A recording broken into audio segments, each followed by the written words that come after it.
Okay, so when you split wood, one of the things you have to do is use the grain of the wood to help you.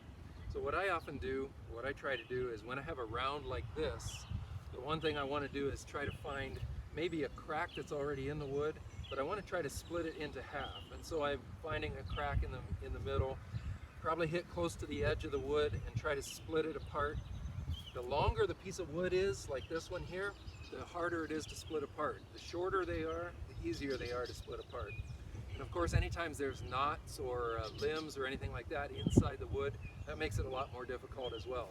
Like for example, this piece right here would be pretty difficult to split because it's a Y of a tree, two limbs coming out. That one doesn't split very well. But a big round like this splits pretty well, and you look for trying to split it down the middle. So once you split it down the middle, then you've got a piece like this, which is basically a half.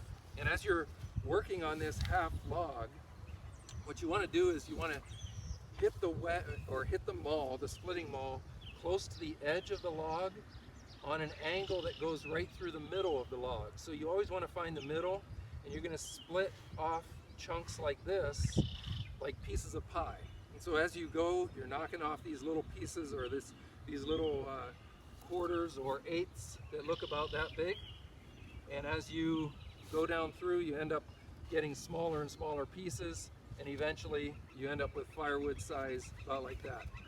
Depending on how big your stove is and how long you want stuff to burn, how long you have to let it dry out, you might want smaller pieces, or if your stove is big enough, pieces like this will burn a long time because they're really big and take a long time to burn. They need to have enough time to dry.